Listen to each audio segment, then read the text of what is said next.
Southeast Asia, for instance, as alternative sites, because those economies would have better access to foreign markets in the West and also elsewhere. Mr. Park, you're from Korea. What is your assessment of the Chinese rise? Well, I think I have to share Jomo's viewpoint that it's quite a mixed bag of reactions. But in addition to there being ambiguous reactions among different countries of the region, I think this rise of China in a region where the U.S. has traditionally had a strong presence puts a lot of these Asian countries in a very difficult position, in a tough dilemma. Of course, they are negatively affected by this U.S.-China trade conflict. That's obvious because these countries all have close trade and trade investment and other economic linkages with both China and the U.S. But as I said earlier, I think the key point here is that it puts us, including Korea, my own country, in a very tough dilemma because at some point they may be forced to do something they would rather not do, which is choose between the U.S. and China. Mr. Korebawa, your point of view on this? Yes, if I may just focus upon China's impact on the world economy, I think that we have to be very grateful to China because, in my opinion, the future of world economy since Lehman shock is the shortage of real demand and mismanagement of financial system by Western countries represented by, for example, quantitative easing in order to rescue bankers. Unfortunately, quantitative easing does not stimulate real economy and real demand. It only provides liquidity for banks, and they are involved in gambling type of derivative trading instead of lending out their money to manufacturers, which could create new products and stimulate real demand. The high growth rate in China, India, and some other East Asian countries such as Philippines saves the entire world by providing such real demand. It is the opportunity for the entire human being. Thank you. Mr. Klepacz, the Russian perspective on this. This is your biggest neighbor, right? Yes. Are you worried? We are so brave that despite any trouble and worrying, we may be worrying more about oil price and the deceleration or squeeze of growth of China's economy. But I think that it's really a big challenge, despite the rather limited trade between Russia, Eurasian Union, and China. Deceleration of China's economy and stagnation of export activity, maybe first time during the last decade. It's really a big challenge. As for Russia, not like some immediate threat, but it's also became a long-term factor because one of the opportunities for Russia is really create a new system of trade capital flow between Russia and China. So it's maybe not temporary factors, it's more long-term factors because we see deceleration of China's economy. We can discuss how it will be strong to 6% GDP growth or maybe less. We also see decelerations of India economy. If it all time was 7 or more than 7% GDP growth, now it's maybe only about 5, maybe with some acceleration further, but it's also a strong negative impact on India economy. India, Indonesia all have negative current balance, and they are very sensitive to any fluctuation in trade, as with the USA, as also a possible stagnation in the European economy, first of all in Germany, because, for example, trade war with USA create a constraint of trade between China and USA. But till now, the Chinese export to Europe, first of all, to Germany, are still growing. But maybe if it will stop, it will create a new challenge for Chinese economy. So I now think it's not only macroeconomic figures. All countries see that they need maybe more inter-regional trade or integration. They need to arrange or recreate a framework of world trade, world economic relation, maybe with more emphasis on regional integration. Vladimir, you're the second Russian at the table, but you're based in Berlin, so your perspective is a little different. Do you want to weigh in? I would say that the traditional view of the China rise, of the consequences of the China rise, is that there are geopolitical shifts. China is rising, United States is going down, and there are all consequences associated with that. Also, they talk very often about the demand for resources. The Chinese rise will increase the demand for resources. But I will try to pay attention to a different thing. You know, for the first time in history, the catch-up development, the development of the developing country that is catching up with the rich countries, for the first time in history, this development is based on a non-liberal model. Previously, the rise of the West was associated with something that we call the liberal model. Until the 20th century, there were no cases of catch-up development. The gap between the Western countries, rich countries, and poor countries was growing. And only in the 20th century, there appeared some examples of the catch-up development. The Soviet Union was the first country, but it was not successful. Until 1970s, it was catching up with the West. But then you know what happened. Today, the Chinese model is the model that is doing pretty much the same thing on a major scale. Yes, previously there were 5 countries that were developing countries and that became developed countries: Japan, South Korea, Taiwan, Singapore, and Hong Kong. So this was the first example of the catch-up development. But people say there were special circumstances, development by invitation. It was necessary to provide opportunities for these countries to fight communism in Asia. That's why they got the access to the American market. Whether it's true or not is another story, but these were kind of not so large scale examples. Today, we're having this example on a world scale, and many countries are following. And if this continues, the whole developing world will catch up, and the world would look very different. Mm-hmm. So the development of China is, for the people concerned, the Chinese, first of all, it's a good thing. Millions of people have been lifted out of poverty. China has become a much more modern society than it was at the end of the 70s when Deng Xiaoping launched his reforms. But with regard to economic competition among the various blocs, we've seen conflicts over technology investment. There's a race for resources. What else could be the consequences of China's rise? And I'm not even talking politically, but in the international context these days. How does the story continue, Jomo? Well, I'm not sure I'm an astrologer, and so I'm not sure I can tell you what the future is going to be. But I think what we have is a very interesting situation where China has once again demonstrated that if you get your policies right and with sufficient financing, you can basically achieve very considerable catch-up development. The question is, what are those policies which you want to get right? And I think in the crucial case of China, like the Northeast Asian developing countries, one, you basically had national control. The remarkable thing about Japan, about Republic of Korea, about even the Taiwan province of China, was that you really had national control of the new enterprises which were developing.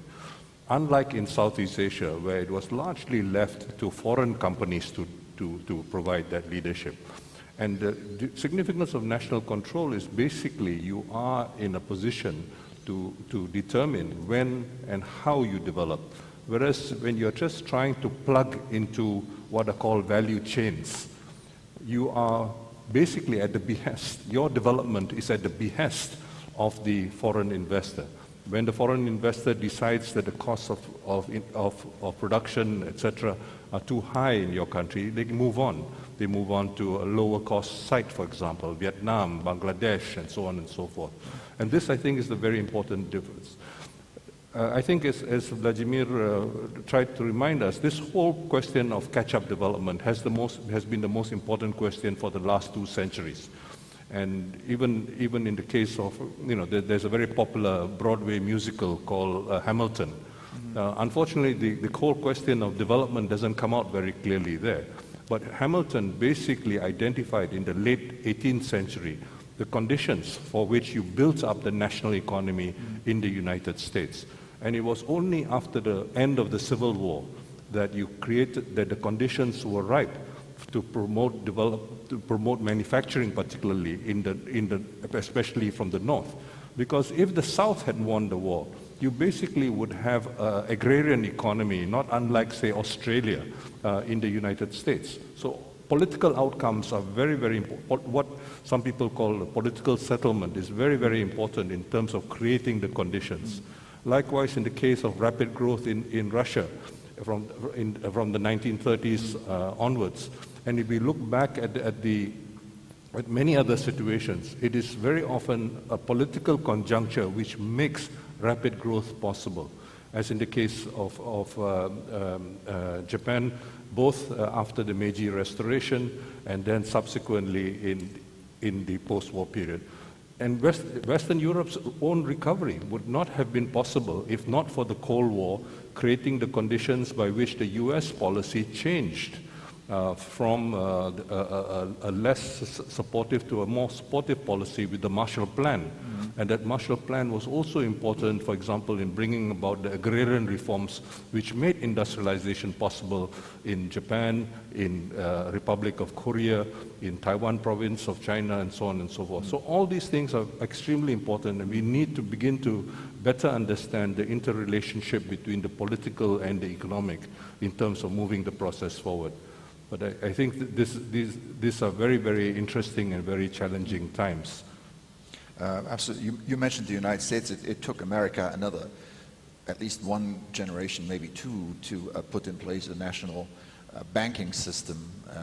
And still, the 20th century saw some rough time for the Americans. The Chinese did this in a record time since the end of the 1970s, to where they are today. Mr. Park, you're nodding. What's your point of this? What other consequences are we facing here with China's rise? Okay, let me just mention a couple of key points. One is I think China will continue to grow rapidly, and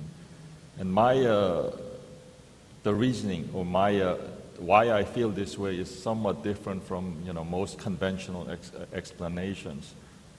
I've been a professional research economist all my working life, but I finally come to the conclusion that the one thing that is under-researched and underemphasized as a key ingredient of economic growth is really entrepreneurship. And China, trust me, is one of the most entrepreneurial countries in the world. I think this is the one common bond between America and China that is often missed. Chinese people have amazing amount of entrepreneurial DNA.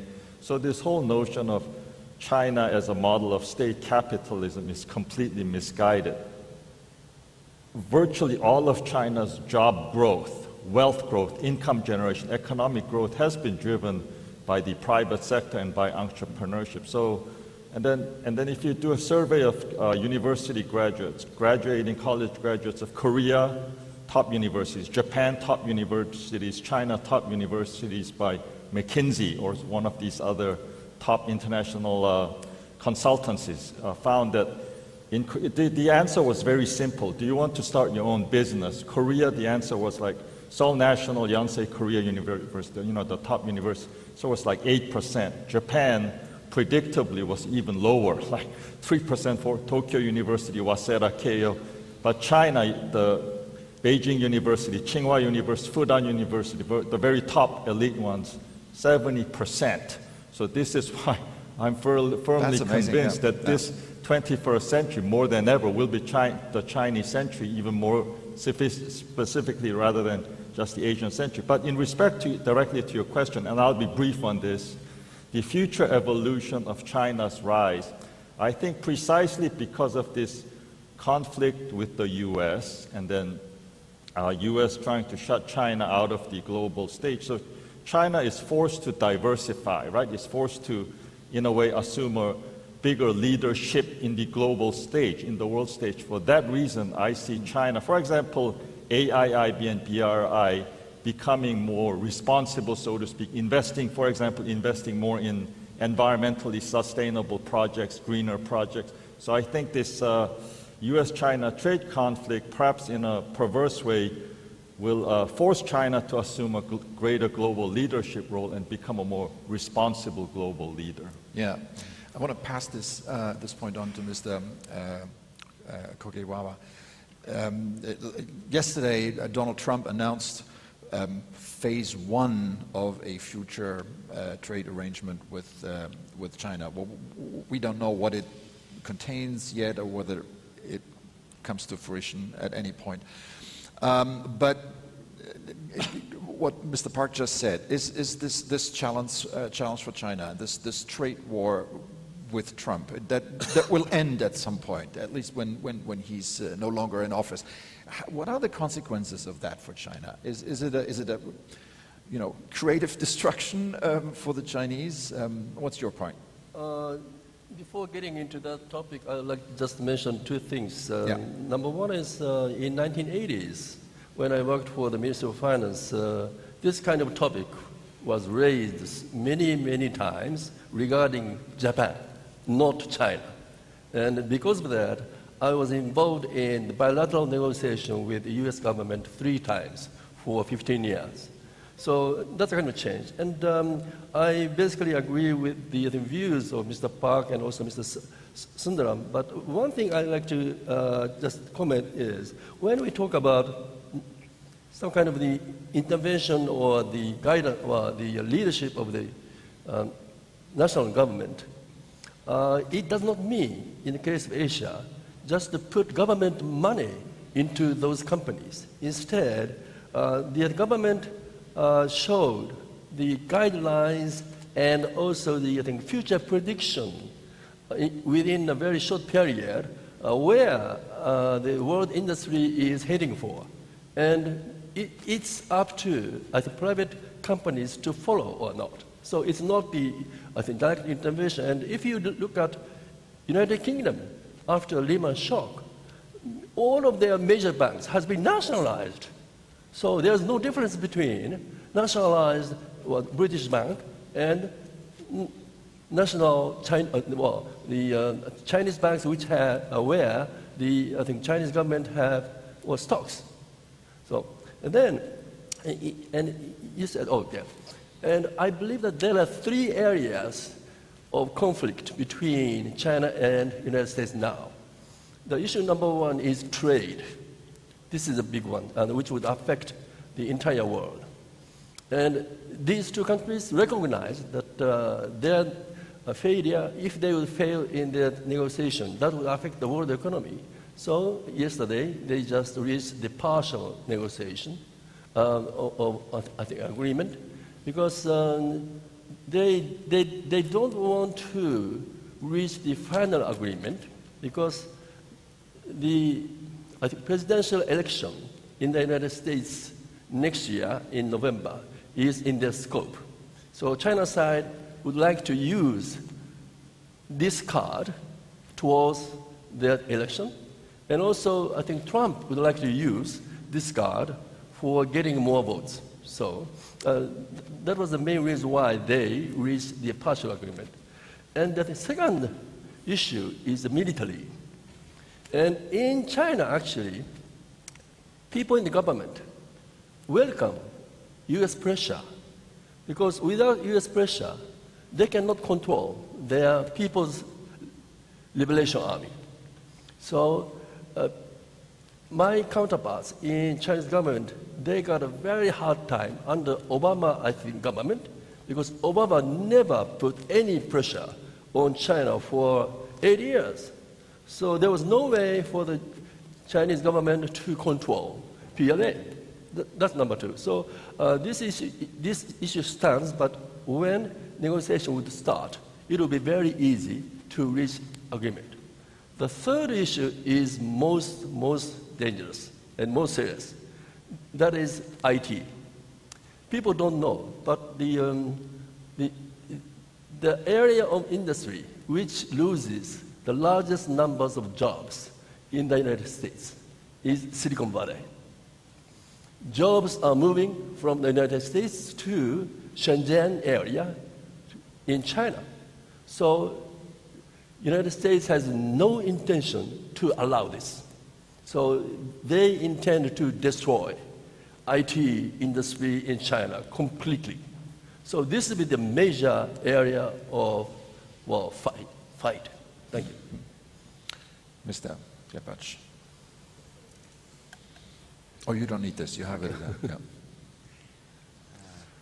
I agree that maybe the main challenge with Mr. Kataoka, it's not only a trade conflict and the consequence of custom duty on Chinese export to USA, but it's maybe a technology tension, because it's really look like not a technology competition, but like a technology war with American constraint against Huawei and other. It's not cover only China-USA relation, but we also see technology tension between Korea and Japan. So it's create a new situation in the world in technology transfer and technology competition. And maybe it will be more dangerous than traditional trade conflict.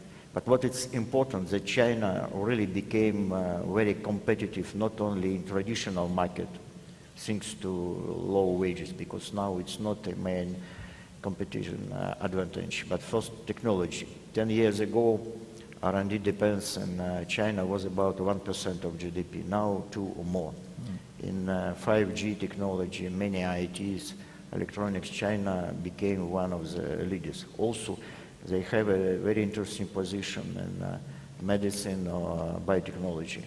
So it will be a big challenge not only for USA, but also for Europe, because China became very competitive and became also technology driver.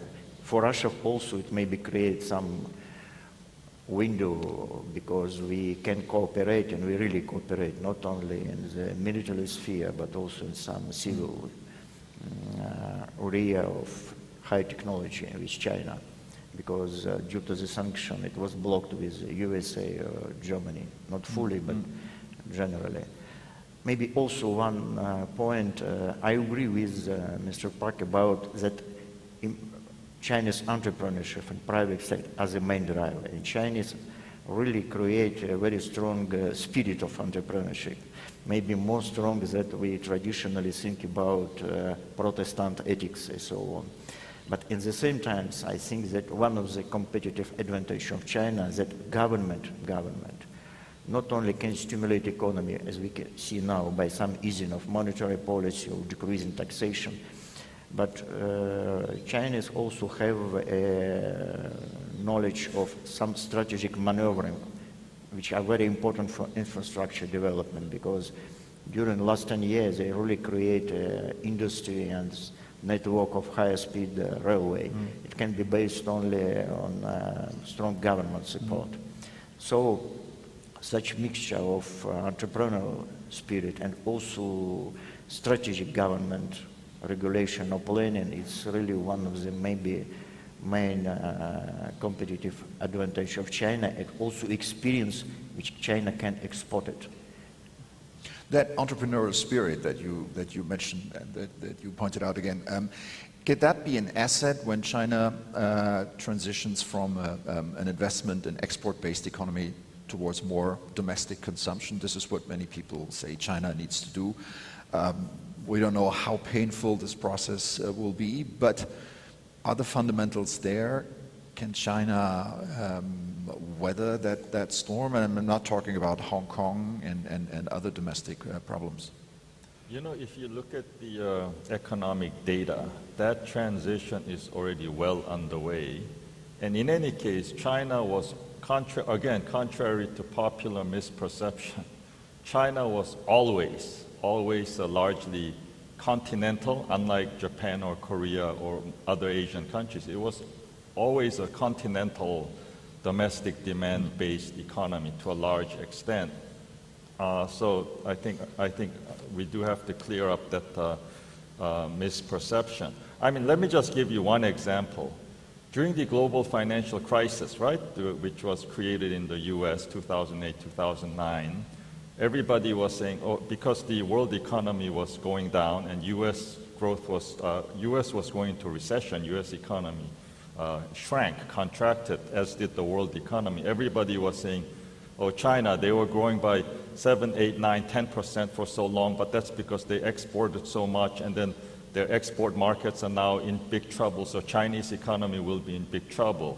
That trouble never happened. In 2009, the peak, or rather the trough of the global financial crisis, China grew by something about 7 to 7.5%, which in retrospect is a miraculous, remarkable, a staggering number if you think about it. The world economy shrank by 0.2%, China grew by 7%. Of course, there was a large fiscal stimulus, but more fundamentally, China is a largely domestic demand-based economy. And in response to your question, that transition already well underway. If you look at the numbers, share of domestic demand in economy and share of domestic demand in economic growth are all increasing, have increased visibly, increased a lot since the global financial crisis. And last but not least, I think people also tend to underestimate the speed and scale of China's technological upgrading and innovation.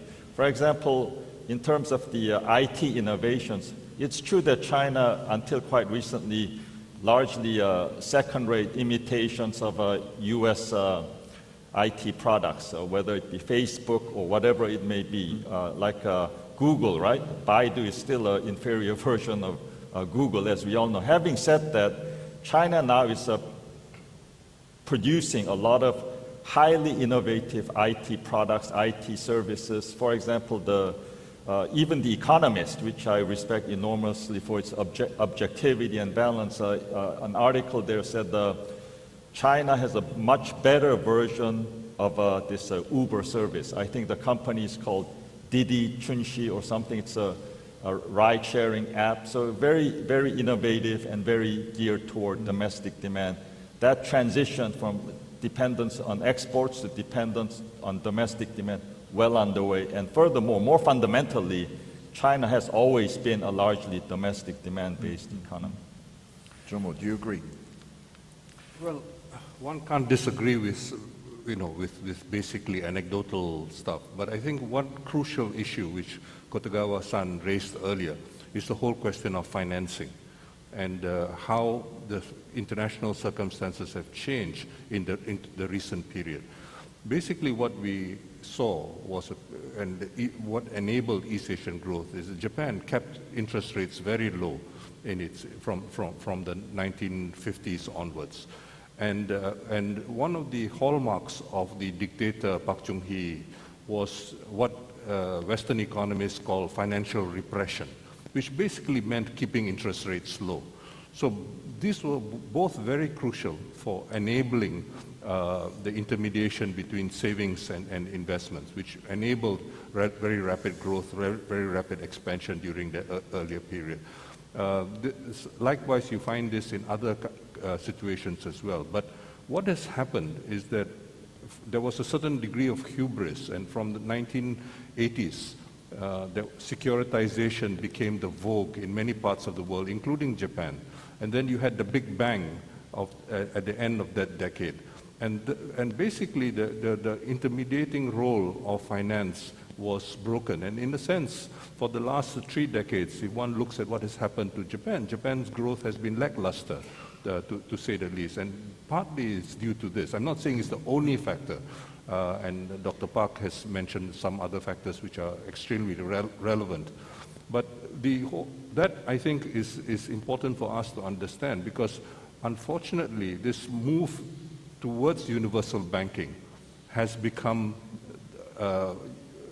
universal and has become global. And many countries, that ability to finance investments. So this explains, as he correctly emphasized, when you have quantitative easing and other such unconventional monetary policies, you may be able to make credit cheap, you may be able to keep credit low, but it doesn't necessarily mean that it's going to be directed to the real economy. So we may have a proliferation of portfolio investments which serve to concentrate power and wealth, which is basically what has happened in the last decade, but do not necessarily enhance the real economy. So we have a dual problem right now. We have much lower growth because of much lower investments in the real economy, but we also have a problem of the collapse of aggregate demand, because there has been a shift in inequality with labor basically earning much less. And when the rich become richer, they're unlikely to spend more to contribute to aggregate demand. So as a consequence, aggregate demand has come down. So we have a confluence of problems at the international level, and East Asian countries, especially the smaller ones, are struggling to find some space within this larger context. And so the trade conflict becomes an opportunity, and so on and so forth. But these are not ideal. These are not first best options for development. And I think to speak of a single model, of a single East Asian model, or a single developmental model is not really going to be terribly helpful. It might have been helpful in an earlier period. About 26 years ago, for example, the World Bank came out with a useful document called the East Asian Miracle. One may not agree with all of it, but at least it provided the basis for an important discussion. Today, the situation is much more difficult to make sense of. And so governments are left to very opportunistic policy responses to a very fast-changing international conjuncture. Mr. Kotegawa, is China a currency manipulator? Is China a currency manipulator? No. You know who brings this up, right? No, because there is no need for them to, for example, keep their currency very low in order to export more. And the more important thing is, as yesterday Mr. Galbraith told us that for China, the most dangerous policy is to stop capital control. Once it will be lifted, we can expect a huge amount of capital flight out of China, and also huge amount of capital coming in from foreign countries. And these capitals are very quick to move. And one example is, I'm very sorry to mention, but I think South Korea in late 1990s. So, but so far, I think the authorities in China, they recognize that risk very well. So they are now gradually, I think, developing their system to monitor the movement of those currencies. Mr. Klepacz. I think that you can blame about currency manipulation if really your rate of exchange support your competitiveness. I don't think that it's really manipulation. Maybe an opposite. China, in actual situation, really have all factors which support a very modest depreciation of yuan. And it's a normal reaction to any trade constraint. What may be more important from my point of view is that effectiveness of monetary easing in China couldn't be so higher, first of all, due to the monetary overhand, because if you look on wide M2 aggregate, it's 2 times exceed GDP. So effectiveness of some monetary stimulation couldn't be so big. It's maybe thanks to quasi-market system, we doesn't see intensive bankruptcy of many Chinese corporations, because in a more tough prudential policy, it will be very difficult to continue investment. But what is also important, it's not only monetary factors. Mr. Kategawa also mentioned that China really have a very strong domestic demand. But what is more important is that I think the factors of this domestic demand are now changing. It's not only investment demand, which are traditionally a very strong part of China's economy, but it's growing consumer demand. Because all last year, the retail turnover or real household revenue are growing faster than GDP growth. In this case, from one side, China are very successful decreasing poverty. Maybe 10 years ago, it was about 500 million people in poverty. Now only about 200 million. And at the same time, China reached a situation of very high inequality. China now leads in number of billionaire, millionaire, more than in USA and Europe. So they can have potential of growing domestic demand, but it's also became not a traditional macroeconomic situation, but it's really create a social challenge. Okay, yeah, sure. Yeah, I absolutely agree with Andrei's point that it's not just China's transition from dependence on exports to dependence on domestic demand, but equally important, within that domestic demand, there's a clear transition from investment-led growth to consumption-led growth. Now, I also like to clarify the role of government control of the financial system in China's growth and Asia's growth. I think we have to be clear about this. The quality of economic policy in Beijing, in China, is generally very high, but one area where the government still cannot reform due to severe political constraints is the financial system.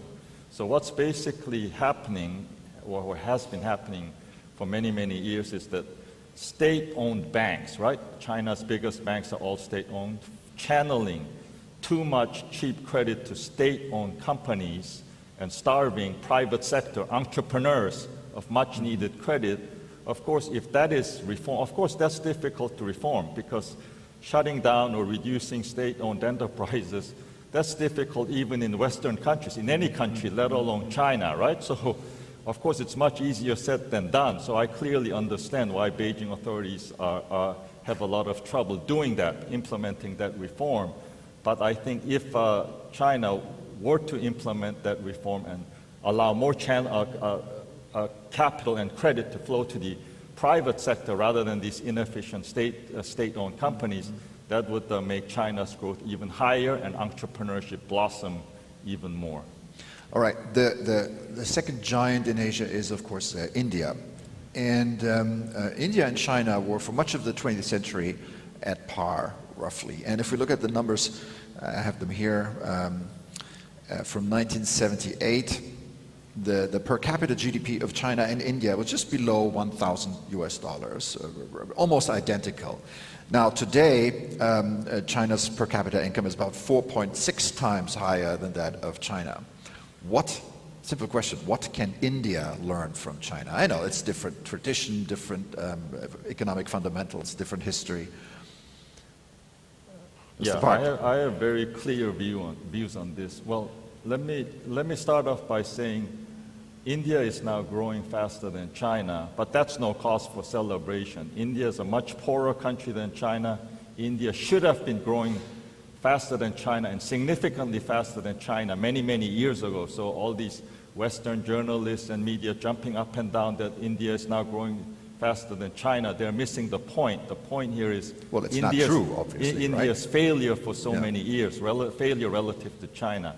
Now, having said that, of course, there are many things India can do. One is the thing that I think the government is already doing, investing in more and better infrastructure, because India has had a big infrastructure gap for a long, long time. But I think but if you look at Indians in Silicon Valley, they're highly successful, not just working at senior executive positions for Apple and Facebook and Google and so forth. Many of them are entrepreneurs, creating their own companies, creating jobs in particular, right? So India needs much more of that. So of course, India needs to do a lot of deregulation. It doesn't mean no regulation. You need a strong and sound regulatory framework, but right now India has too much unnecessary, excessive red tape, all these bureaucrats running around with all these excessive bureaucratic regulations to extract bribes and so forth, which is strangling entrepreneurship in the economy. So for because Indian people, not just Silicon Valley, all around the world. I lived in Africa, and there are many, many Indian successful entrepreneurs in Africa.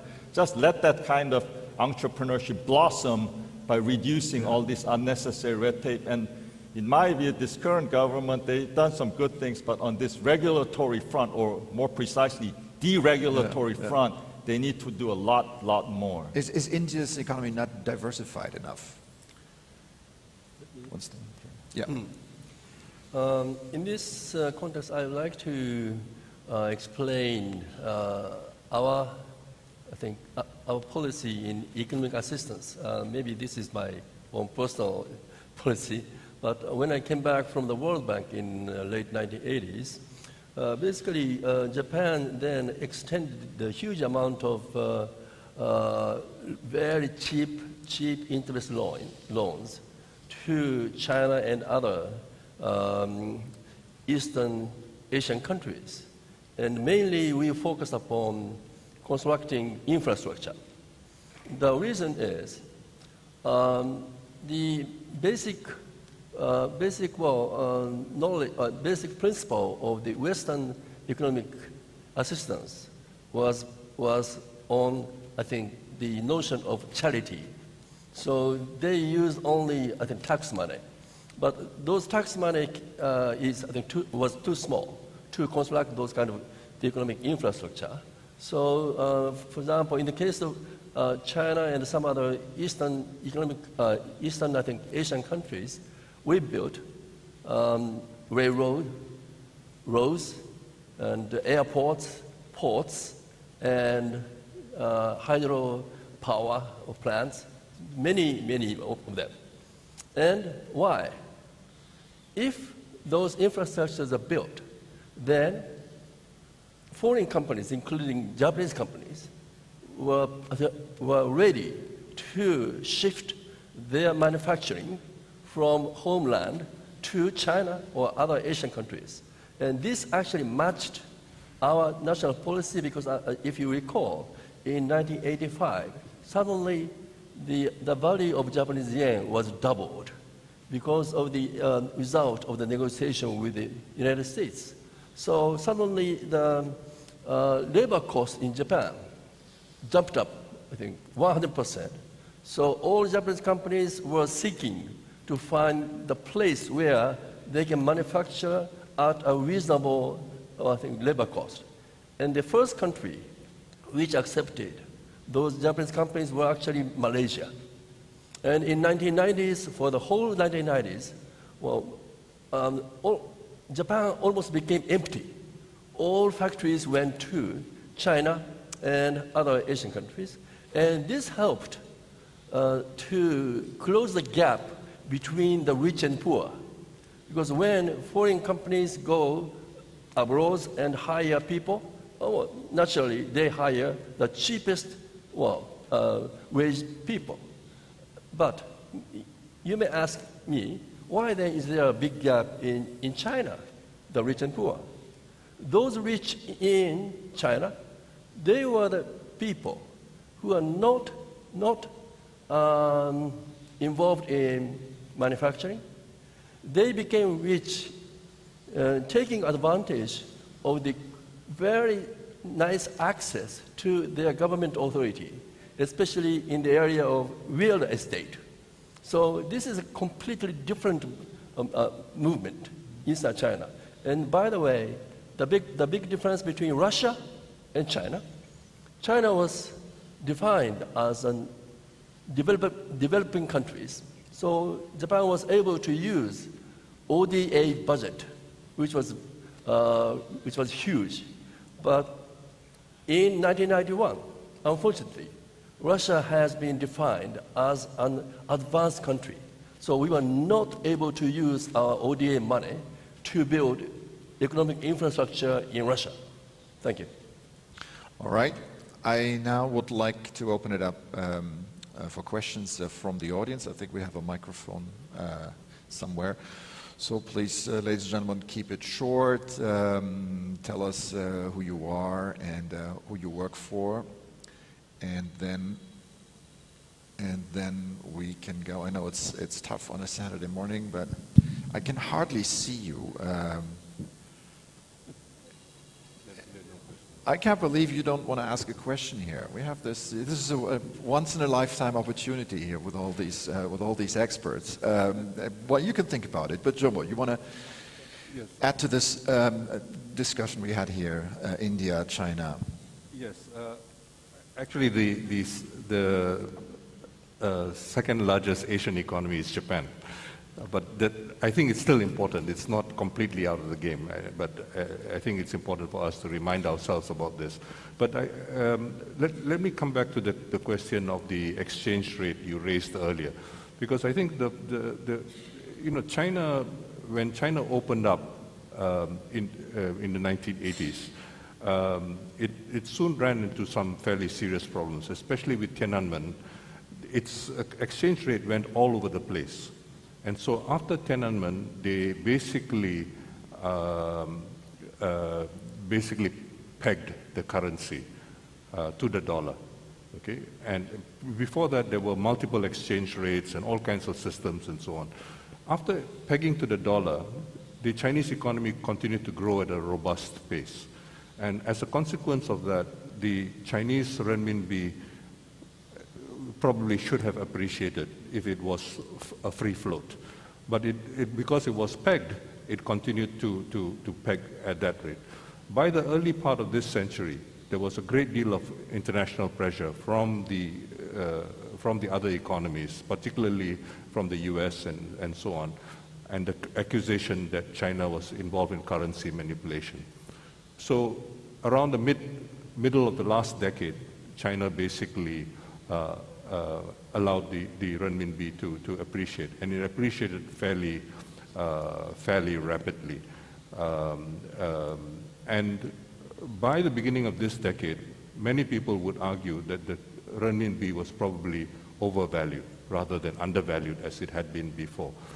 And so the recent correction, the recent depreciation of the renminbi, and agree completely with Kotegawa-san, it's not, I think the claim that it is currency manipulator does not hold water by any serious international standards. But it's a political convenience because of the US law, which allows action to be taken against ostensible currency manipulators. If I can switch quickly to India, Yeah. I think one should recognize that the acceleration of Indian growth begins really after the assassination of Indira Gandhi, because with Sanjay Gandhi taking over rather slightly unexpectedly and so on, a number of reforms basically took place.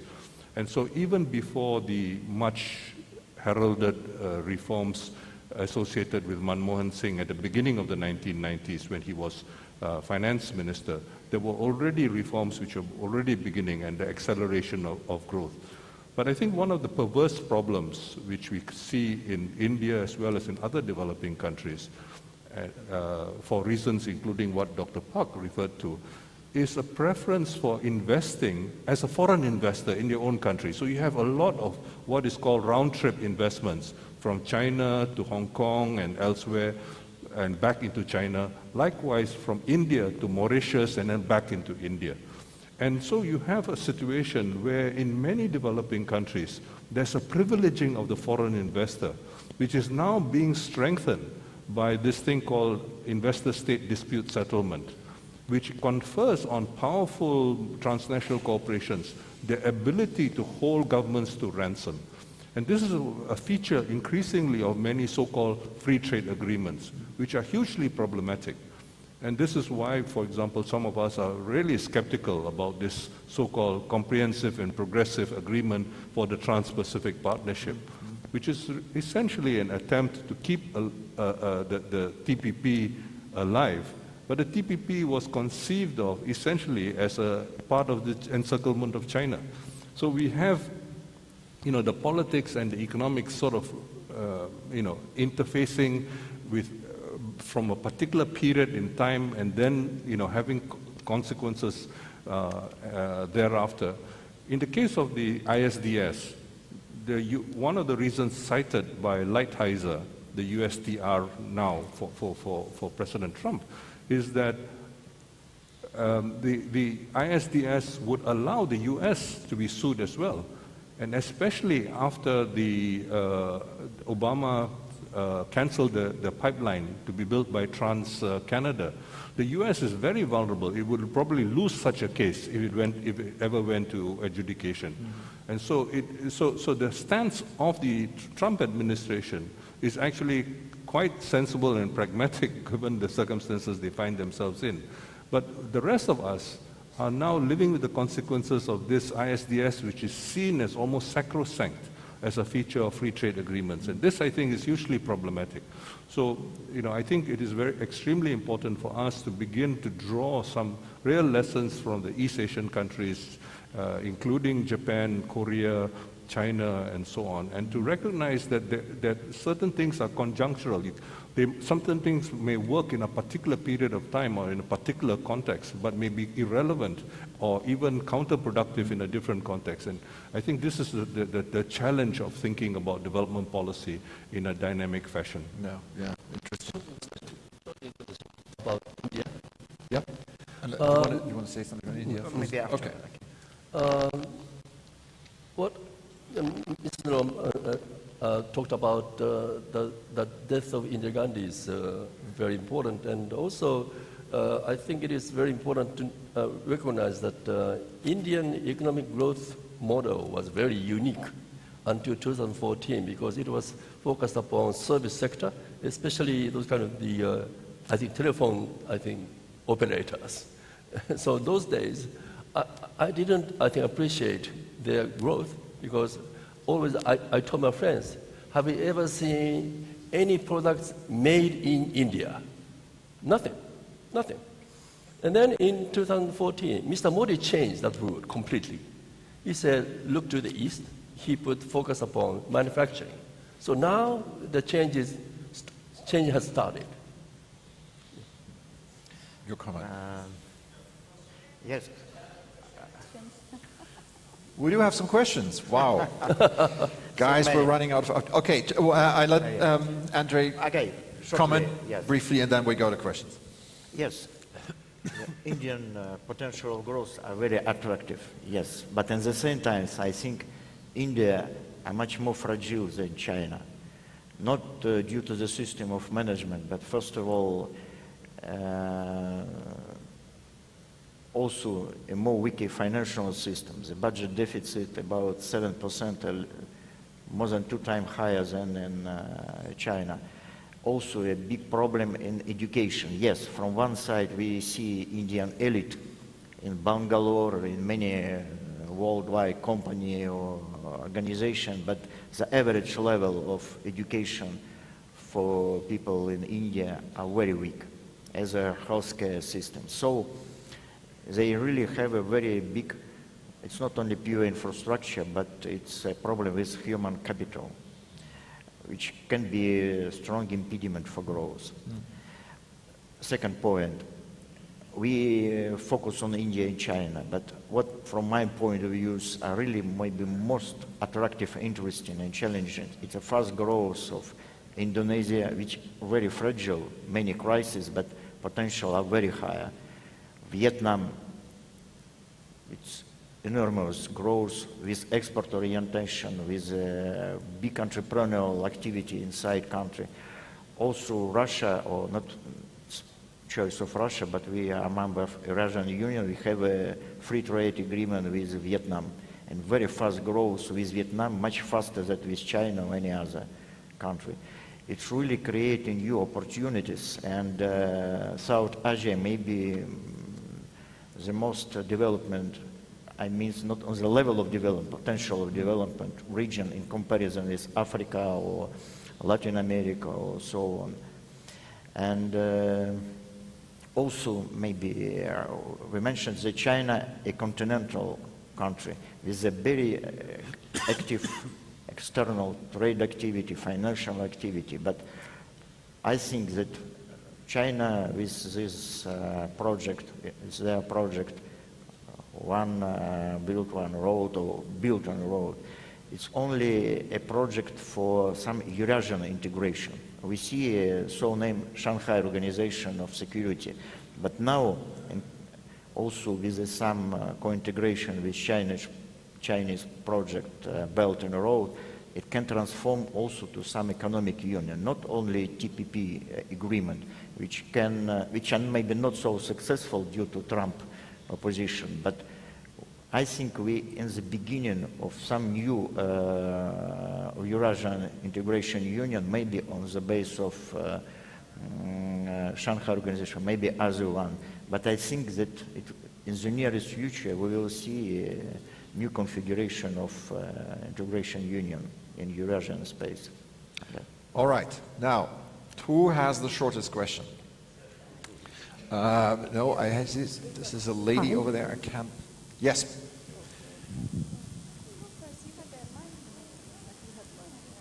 Hi. I don't know if it's the shortest question, but I wanted to ask you to share your perspective on Narendra Modi's policy of demonetization and what you think the impact has been on the Indian economy. Can you just tell us who you are, please? Oh, sorry, my name is Nivi. I'm from Australia. Great. Wants to take it? Did the other question as well? So, no. Yeah, you need to repeat the question, please. No, the other No. question. The other question. What's the... The question was just asking your gentleman's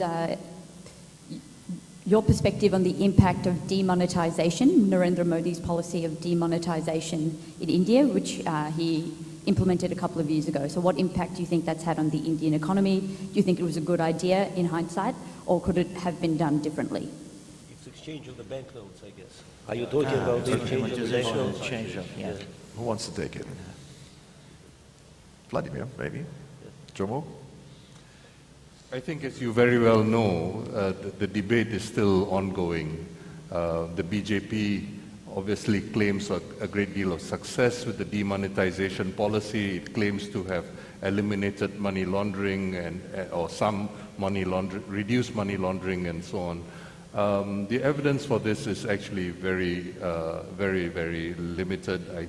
I think those who claim that, on the other hand, who claim that it actually adversely affected, particularly the informal sector, they have a very difficult case to prove, because the informal sector, being informal, is so poorly measured that you really cannot prove that one way or the other. So the problem is really, we will never be able to resolve this problem, because it's going to be based on, the debate will continue based on rival claims. And those rival claims are unverifiable because of the nature of official statistics, particularly vis-a-vis the informal sector. The effect on the rest of the economy, I'm sure you know quite well, and anyway, I think Dr. Park has something to add on this. Mr. Park is nodding. Let me just very briefly follow on Jomo's point. I think the evidence is already largely in. I mean, we don't know the exact mechanisms, as Jomo had indicated, but in terms of its impact on GDP growth, last year, I think there's a consensus that both demonetization and the fiscal policy, this introduction of national GST, that did have some negative. negative impact on GDP growth, but India has shrugged. It was a temporary negative effect, and this year there's largely no effect from demonetization or the fiscal policy change on India's growth rate. All right, the lady over there, yes. Hi, my name is Halima. I am from Niger, and I'm currently a PhD candidate at the University of Cambridge in development economics. And my question pertains to the new Asian Infrastructure Investment Bank. I would like to know if you could comment on the disruptive or potentially disruptive role that this bank could play, which some had said had been created in response to the current governance structure of multilateral institutions such as the World Bank and the IMF. So, thank you. That sounds like something First, down your alley. Yeah. First, I'd like to point out that the motivation for those BRICS countries to establish AIIB and also BRICS Bank came from the failure of the reform in other major international organizations such as IMF and the World Bank. European countries and United States refused to accept that kind of change. So there was no way for those BRICS countries other than establish their own institution. This is number one. And number two, well, AIIB is not doing well. And since its, I think, project scale is very big, of course there is a success and there is a failure. Why? Difficult? Well, number one, the cost of labor who can speak English in Beijing is much, much higher than their counterparts in Washington, D.C. So AIIB still has a huge shortage of the staff to actually, I think, establish their own projects. So far, they have relied upon the co-financing with ADB or the World Bank and sometimes the bilateral aid agencies. But we have a future. I have been personally actually promoting that the United States and Japan should become the member. And then we have lots of very competent people who can build up the projects, and then China can put money and involved in physical construction, and then Japan and USA would be in charge of the maintenance of those projects. This will be, I think, very good combination. All right, yeah. Yeah, with respect to AIIB, I think I do have to make one important observation, and it is simply this. When AIIB was first established, you might remember U.S., right? And U.S. was under President Obama at that time, who I think we all agree is a much more reasonable leader than the current Mr. Trump. But anyway, there was vehement, strident opposition from the U.S. to the establishment of the AIIB, which I found completely puzzling, because U.S. was always telling China, oh, you have to do more, you have to project more soft power, not hard power, don't bully smaller countries in South China Sea and so forth. Focus instead on soft power, project soft power. So China tried to create a multilateral development bank leveraging its expertise in what it did very well, which is build high quality infrastructure. So if that's not soft power, I don't know what is soft power. So I was completely thrown aback by the strong, and strong is a mild word here, U.S. opposition to the AIIB, which persists to this day, by the way. All right. So time is running, and time is running fast, which brings me to Vladimir. Again, your famous conclusions. We've covered a lot of ground here, although I still have a lot of questions on my list that I didn't even get to it. What is your take? Thank you so much. I think there are 2 or 3 major disagreements in the panel. if I can summarize these disagreements, there was a kind of a debate between Dr. Park and Dr. Klepacz. What is more important for the explanation of Chinese economic miracle? Is it the role of the state or the role of the market? The traditional story is that Deng Xiaoping did the economic liberalization and everything started to grow, Chinese economy started to grow like crazy because it was relaxed from the economic regulations, unnecessary regulations. Well, the problem with this explanation is that in other countries they also tried to do liberalization and nothing happened. Before they tried liberalization in Latin America, after the debt crisis of the beginning of 1980s, there was liberalization, there was a Washington Consensus. This is when the term Washington Consensus appeared. It was implemented in Latin America, and the Latin American economy went down. In the 1990s, they tried it in Africa, and the African economy after this liberalization went down. And then in the 1990s, they tried it in Eastern Europe and in the former Soviet Union, and the results were devastating. So why, in some countries, liberalization produces miracles, and in other countries, it does not work? Well, the answer is that for economic growth, you need a lot of conditions, 23 conditions. And these conditions are supposed to be there at the same time. Institutions. If you look at Chinese economy today, on 2 counts, it doesn't look like a developing country.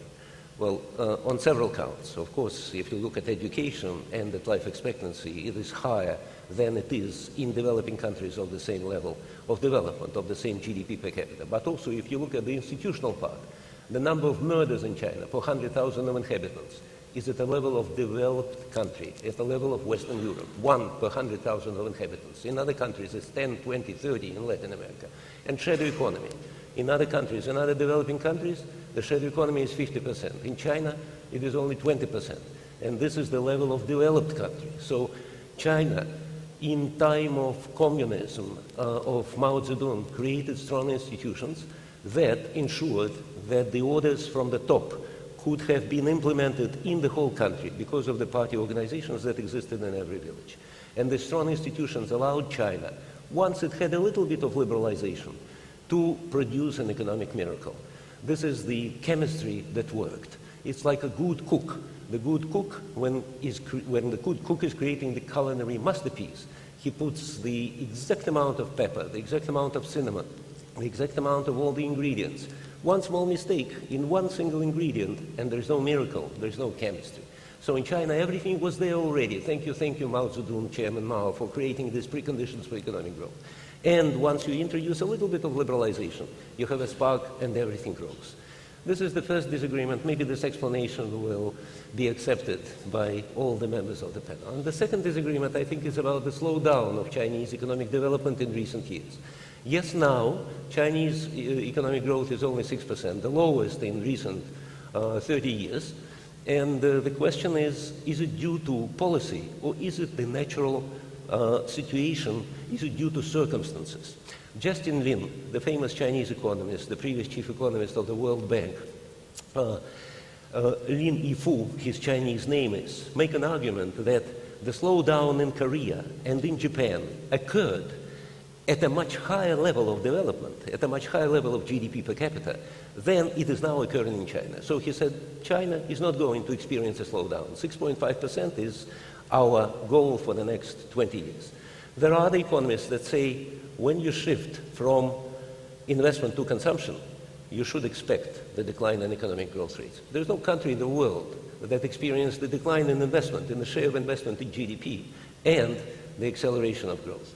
Growth goes down. If economists know something, they don't know that much, but at least one of the most robust correlations when you study economic growth is a correlation between growth rates and the share of investment in GDP. So if China is proceeding with this kind of policy, if exports as a share of GDP is going down, if the share of investment in GDP is going down, then it is reasonable to expect that there is going to be a slowdown of growth. So maybe there is a reason to talk about policy mistakes. And finally, number 3, just one word. Is China currency manipulator? I sensed, maybe there is no disagreement in the members of the panels, but I sensed there may be some disagreements. There is a very simple criteria: foreign exchange reserves. If the country manipulates the currency, it either accumulates foreign exchange reserves or runs down foreign exchange reserves. This is the policy of the central bank. If the foreign exchange market is the market of foreign exchange that comes because of exports and movements and imports and movements of capital. If the government or the public authorities, so to say, because the central bank is not part of the government, if the central bank does not interfere, does not accumulate reserves, and doesn't run down the reserves, then the currency is at the market level. What the Chinese central bank was doing, People's Bank of China, in recent years, the Chinese reserves reached $3 trillion, I think in 2013, about 5 years ago. And then 3 trillion. And then they were going down, down, and down. Now there are $2 trillion. So China is a currency manipulator. It appreciates, not depreciates, but appreciates the yuan. Because when you run down your foreign exchange reserves, you buy national currency and you sell foreign currency. So foreign currency goes down, Chinese yuan goes up. Thank you so much. All right. Thank you, Vladimir, for these observations in record time. That does it for us today, this morning. Thank you all for attending. And gentlemen, thank you all for a fascinating conversation. I feel we could have gone on for hours here, but other topics are next. Enjoy the rest of your day here at the forum. Thank you so much.